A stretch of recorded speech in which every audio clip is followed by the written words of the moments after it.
Back to live show. ప్రధాని మోడీ నేతృత్వంలో అంతర్రాష్ట్ర మండలి సమావేశం జరిగింది. అందరు ముఖ్యమంత్రులతో పాటు తెలుగు రాష్ట్రాల సీఎంలందరూ కూడా పాల్గొన్నారు.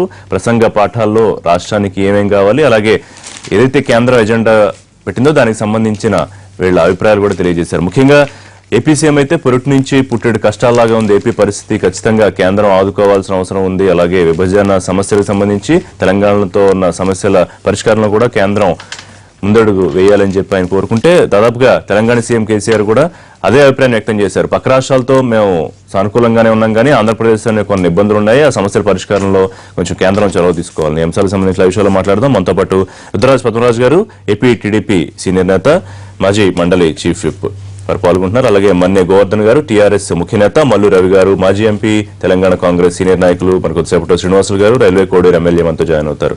రైట్, రవి గారు మీతో స్టార్ట్ చేద్దామా? తెలంగాణ సీఎం చెప్పిన అంశాలు అంటే పక్క రాష్ట్రాలతో బాగానే ఉన్నాం, ఇటు కర్ణాటకతో కానివ్వండి, మహారాష్ట్రతో కానివ్వండి, లేకపోతే ఛత్తీస్గఢ్తో విద్యుత్ అంశాలకు సంబంధించి కానివ్వండి, అయితే ఆంధ్రప్రదేశ్తో సమస్యలు మరీ అంత పరిష్కరించుకోలేని స్థాయిలో ఉన్నాయా? కేంద్రం ఇన్వాల్వ్ అయితే తప్ప పరిష్కారం అవని స్థాయిలో ఉన్నాయా, లేకపోతే అలాంటి సిచ్యువేషన్ మనమే క్రియేట్ చేసుకుంటున్నాం? అంటే ఇవాళ ఛత్తీస్గఢ్ కానీ మహారాష్ట్ర కానీ ఇవి ఇంతకుముందు ఆంధ్రప్రదేశ్ రాష్ట్రానికి కూడా పక్కన ఉన్న రాష్ట్రాలు. అవి ఆ కొత్తలో ఏర్పడ్డప్పుడు ఏమన్నా చిన్న చిన్న సమస్యలు ఉన్నా అవి పరిష్కారం అయిపోయినాయి. కానీ ఇప్పుడు కొత్తగా విడిపోయినటువంటి తెలంగాణ ఆంధ్రప్రదేశ్ రాష్ట్రానికి హైకోర్టు విభజన చాలా పెద్ద సమస్యగా ఉంది. దానికి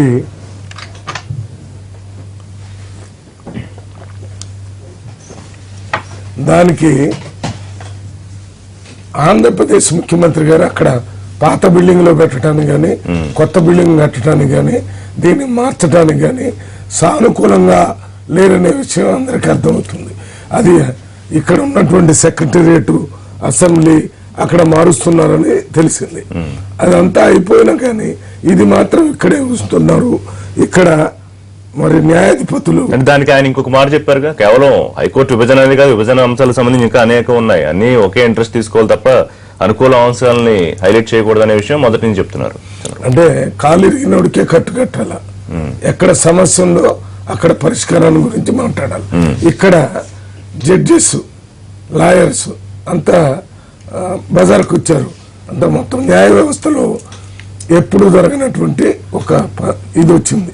మరి ఒక స్థాయిలో ముఖ్యమంత్రి కేసీఆర్ గారు జంతర్ మంతర్ ఢిల్లీలో నేను నిరాహార దీక్ష చేస్తానని, ధర్నా చేస్తానని చెప్పాడు. అంటే అటువంటి పరిస్థితి రాకుండా నిన్న జరిగినటువంటి అంతర్రాష్ట్ర మీటింగ్లో మాట్లాడుకోవటం మంచి పరిణామం. అది గవర్నర్కి చెప్తారా, లేకపోతే ఇద్దరు ముఖ్యమంత్రుల్ని ఒక దగ్గర కూర్చోబెట్టి దీన్ని చేస్తారా? ఒకటి నీటికి సంబంధించి ఆ కృష్ణా నది మీద కానీ, గోదావరి. ఒక నిమిషం మీరు రిలాక్స్ అవుతారా? రైట్, పద్మరాజు గారు, ముఖ్యంగా ఒకటి సాటి తెలుగు రాష్ట్రంతో ఉన్న సమస్యలు కొంత ఇబ్బందికరంగా ఉన్నాయి, మరి దాన్ని పరిష్కరించుకోవడంలో కేంద్రం చొరవ చూపాలని దాదాపుగా ఇద్దరు ముఖ్యమంత్రులు అదే అంశాన్ని ప్రస్తావిస్తే, సరే విభజన అశాస్త్రీయంగా జరిగిందని ఏపీ సీఎం దాదాపుగా అవకాశం వచ్చిన ప్రతి సందర్భంలో చెప్తూ ఉంటారు. నేను కూడా ప్రసంగ పాఠంలో ఆ సందర్భం ఉంది. సరే కాంగ్రెస్ యూపీ ఎట్లా చేసిందో అని చెప్తూ సమస్యల పరిష్కారానికి కేంద్రం ముందడుగు అంటే, ఇక్కడ తెలుగు రాష్ట్రాల ముఖ్యమంత్రులు ఇద్దరు కూర్చుని సమస్యలు పరిష్కరించుకోవాల్సిన అంశాలను వదిలిపెట్టి కేంద్రం పరిష్కరించుకోవాలని అడుగుతున్నట్టు అనిపించట్లేదా అవకాశం ఉన్న అంశాల్లో కూడా?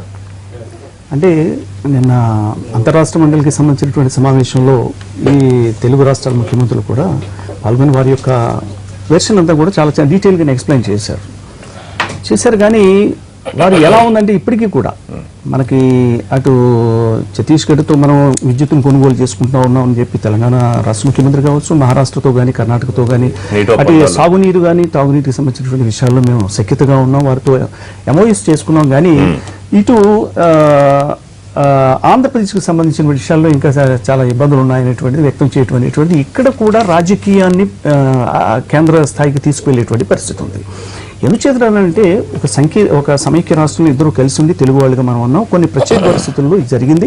దానివల్ల ఆంధ్రప్రదేశ్కి జరిగినటువంటి నష్టాన్ని చంద్రబాబు నాయుడు గారు చాలా కూలంకషంగా అనేక సందర్భాల్లో ఈ అశాస్త్రీయంగా జరిగినటువంటి దీనివల్ల మాకు అనేకమైనటువంటి ఇబ్బందులు ఉన్నాయి, అనేకమైన ఇబ్బందులు ఎదుర్కొంటా ఉన్నాం. అక్కడ ఉన్నటువంటి రెవెన్యూ లోటు విషయంలో కానీ, అక్కడ ఉన్నటువంటి వసతుల విషయంలో కావచ్చు, విద్యా సంస్థల విషయంలో కావచ్చు.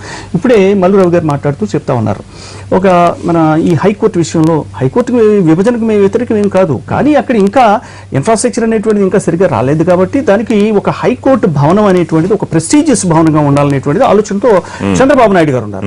దానితో పాటే మరి షెడ్యూల్ 9, 10లో ఉన్నటువంటి సంస్థల విభజన కానీ సుప్రీంకోర్టు నుంచి ఇప్పటికే డైరెక్షన్ ఇచ్చి దాని యొక్క విభాగం ఎలా చేయాలనేటువంటి దాని మీద కూడా డైరెక్షన్స్ ఇచ్చినాయి.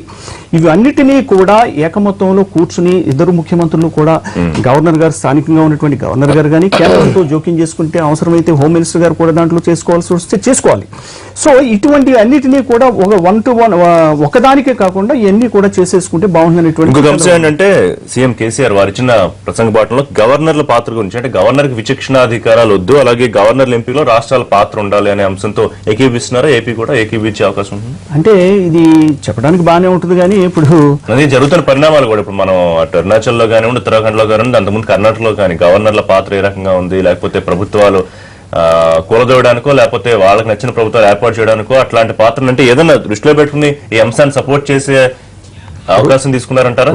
కేంద్రంలో ఉన్నటువంటి పార్టీ, రాష్ట్రంలో ఉన్నటువంటి పార్టీ ఒకే పార్టీకి సంబంధించినటువంటి ప్రభుత్వాలు కనుక ఇక్కడ ఉన్నట్లయితే ఆ విధంగా జరుగుతుంటుంది. సాధారణంగా కాస్త కొంచెం వెసులుబాటు ఉంటుంది, పలానా వాళ్ళు కావాలనేటువంటి అడగడానికి అవకాశం ఉంటుంది.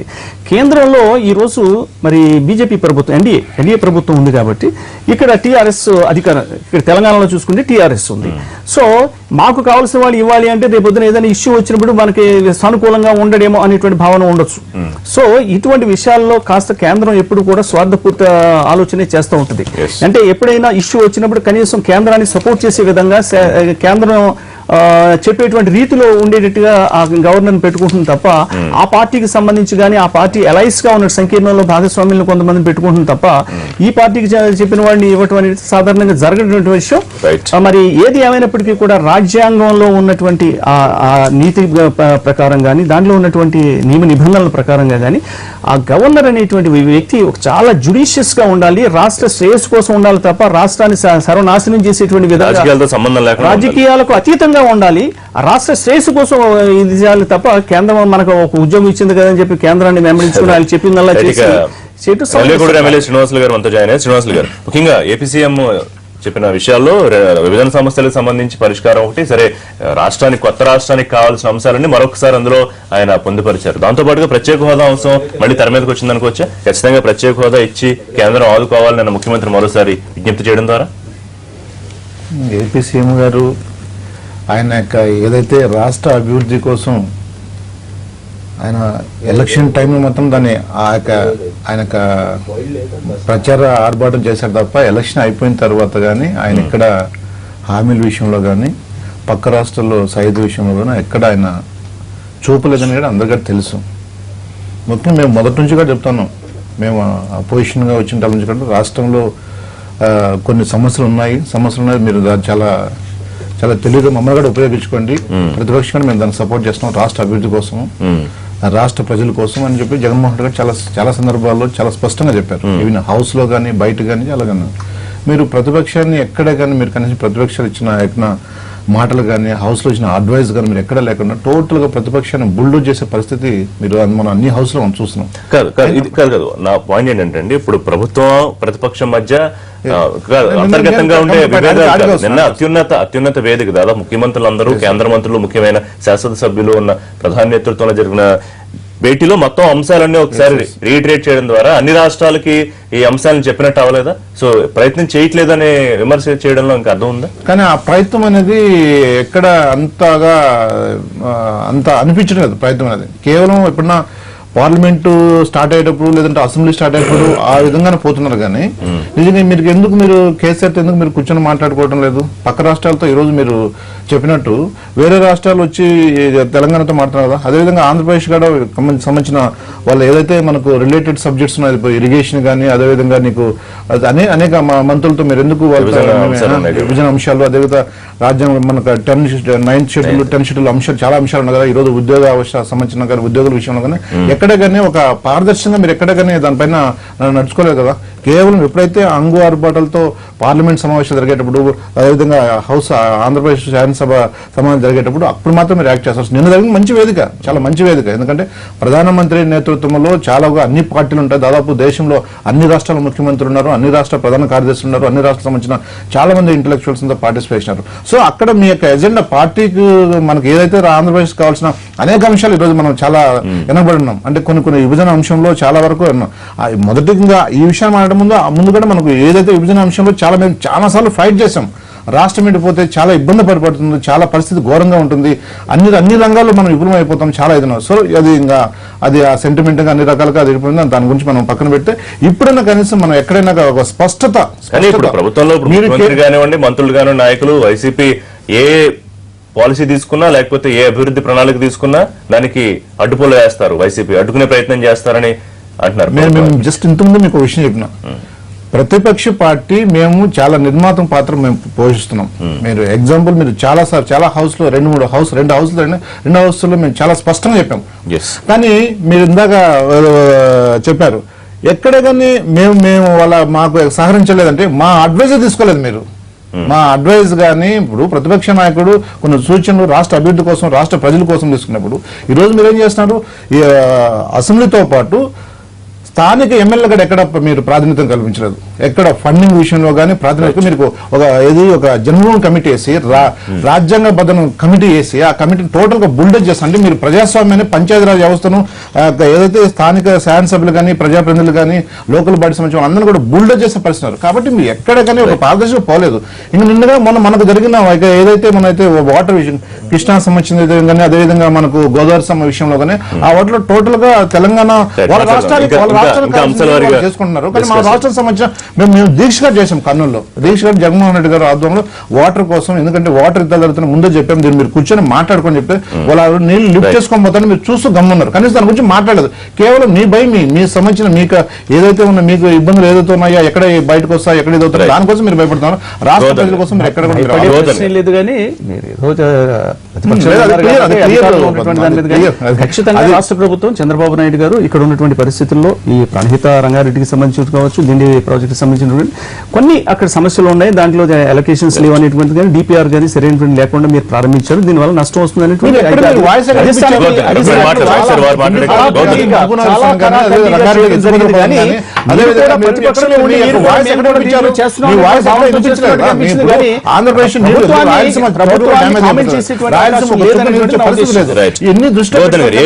ఏపీతో తగాదాలు కేంద్రమే పరిష్కరించాలని తెలంగాణ సీఎం అంటారు. విభజన సమస్యలు పక్క రాష్ట్రంతో ఉన్న అంశాలు పరిష్కరించాలని ఏపీ సీఎం అంటారు. సో ఇదే పద్మరాజు గారిని అడిగినట్టు ఏపీ సీఎం తెలంగాణ సీఎం కూర్చునే ప్రయత్నమే చేయకుండా కేంద్రాన్ని పరిష్కరించే మండలంలో అర్థం ఎంతవరకు ఉంది? ఇద్దరు చెప్పిందంటే తప్పేం కాదు. ఇక్కడ ఇద్దరు కూర్చొని సమస్యలు పరిష్కరించిన పరిస్థితులు ఉన్నాయి కాబట్టి కేంద్రం పక్క రాష్ట్రాలు ఒప్పందాలు చేసుకుని ఎంఓఏలు కుదుర్చుకున్నప్పుడు ఇద్దరు కూర్చుని మాట్లాడుకోవడానికి అంత ప్రాక్టికల్ గా ఉన్న ఇబ్బంది ఏం కనిపించట్లేదు. గౌరవ ముఖ్యమంత్రులు కేసీఆర్ గారు చాలా సందర్భాల్లో స్టేట్మెంట్ ఇవ్వడం జరిగింది. కూర్చొని మాట్లాడుకుందాం, మీ పక్కన ఆంధ్రప్రదేశ్ కూడా బాగుపడాలి, అక్కడ ప్రజలు కూడా కొంచెం ఇబ్బందులు ఉన్నాయి, కూర్చొని మాట్లాడదామంటే ఇక్కడ కూడా రాని సందర్భం కూడా ఉంది. ముఖ్యమంత్రి ఇప్పుడు మంచి సమావేశంలో ఇట్లాంటి ప్రస్తావన చేయడం మంచి పరిణామం. ఎందుకంటే మనం అందరం స్వాగతించాలి. అందరు ముఖ్యమంత్రుల సందర్భంలో కేంద్ర పాత్ర, కేంద్రం రాష్ట్రాల పాత్ర, ఇద్దరి మధ్యల సమన్వయాలు అన్ని గురించి డిస్కస్ వచ్చినప్పుడు మా తెలంగాణ రాష్ట్రం కూడా కొత్త రాష్ట్రం ఏర్పడిన తర్వాత పక్కన మహారాష్ట్ర, కేంద్ర కర్ణాటక తోటి ఒప్పందాలు చేసుకోవడం జరిగింది. 152 మీటర్లు 140 చేసి ఏదో అడ్జస్ట్మెంట్ చేసుకుని గొడవలు పెట్టుకోకుండా వాటర్ తీసుకొచ్చుకోవాలి. అలాగే కర్ణాటక కొంచెం 2 టీమ్స్ వాటర్ కావాలంటే 1 టీమ్స్ వాటర్ కూడా వెళ్ళింది. అట్లాంటి సమస్యలు పక్కన ఛత్తీస్గఢ్ కరెంటు కూడా ఒప్పందం జరగడం జరిగింది. ఇలాంటి సమస్యలను పరిశీలిస్తున్నాం. పక్కన ఆంధ్రప్రదేశ్ కొంచెం ఇంకా కక్షపూరిత వ్యవహరిస్తుంది. దీన్ని మీరే పెద్దన పాత్ర ఊహించాలి. ఒక సామరస్య వాతావరణంలో మీరు ఒక చేయాలని చెప్పేసి మా ముఖ్యమంత్రి కోరడం జరిగింది.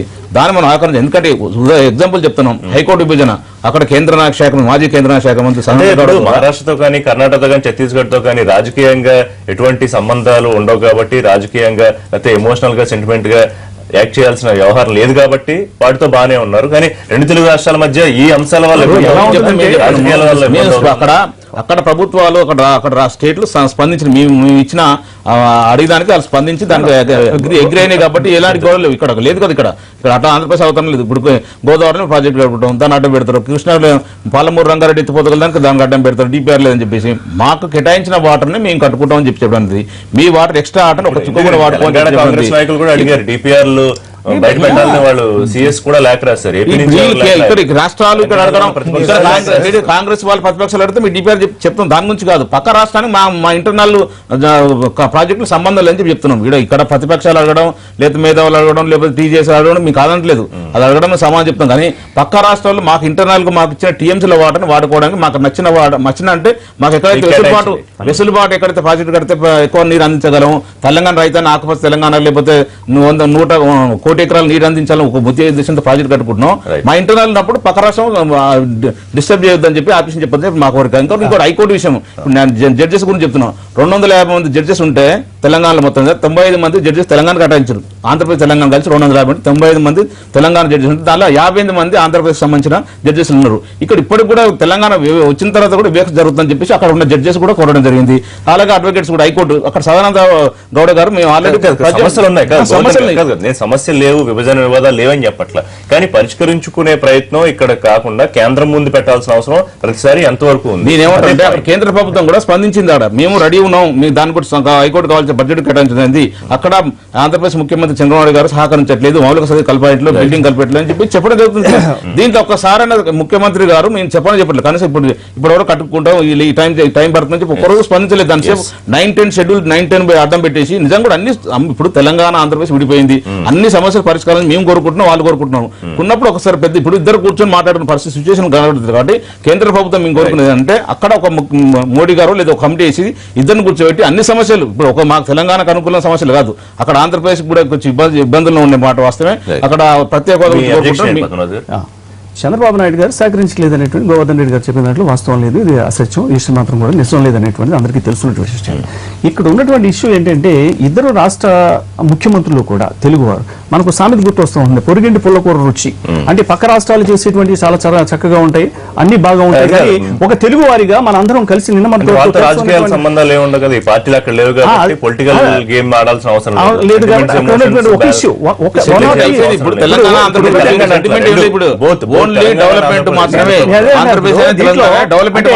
అప్పుడు మహారాష్ట్రతో చేసుకునేటువంటి అగ్రిమెంట్లు కానీ వాళ్ళు మనకన్నా మనల్ని తగ్గించి చేసినప్పటికీ కూడా అది చాలా తీయగా ఉంటుంది. అలాగే కర్ణాటక విషయంలో కూడా అలాగే ఉంటుంది. కానీ ఘర్కా మురిగి దాల్ బరాబర్ అన్నట్టుగా మనం ఏంటంటే మన ఇంట్లో మన ఇదివరలో కలిసి ఉన్నటువంటి వాళ్ళం మనకి ఏంటంటే బాగా చప్పగా ఉంటుంది. మనం ఏంటంటే అది కాకుండా కొన్ని ప్రత్యేక పరిస్థితుల్లో రాష్ట్ర విభజన జరిగింది కాబట్టి ఇక్కడ ఇంకా ద్వేషాన్ని రగిలించడం ద్వారా రాజకీయంగా మరింతగా ముందుకు చేయాలనే ఉద్దేశంతో చేస్తున్నటువంటి ప్రక్రియలో భాగంగా కనిపిస్తుంది. కానీ దీంట్లో వాస్తవాలు లేకుండా ఏదో విధంగా, బికాజ్ ఇటువంటి ఇష్యూస్ లో ఇటువంటి ఒక రాష్ట్ర విభజన జరిగిన తర్వాత మరి ఈ సమస్యలు పరిష్కారం చేసుకోవడానికి governor has to play pivotal role. ఆయన కూర్చోబెట్టి సమస్యలు ప్రతి ఇష్యూని కూడా ప్రధాని దగ్గరకు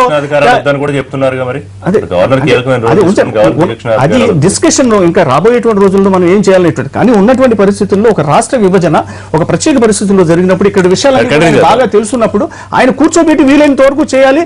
ఆయన చేయలేనటువంటి పరిస్థితుల్లో కేంద్రంతో వెళ్ళాలి తప్ప ప్రతి విషయాన్ని కేంద్రంలో తీసుకుందాం. బ్రేక్ తర్వాత చర్చకోవాలి.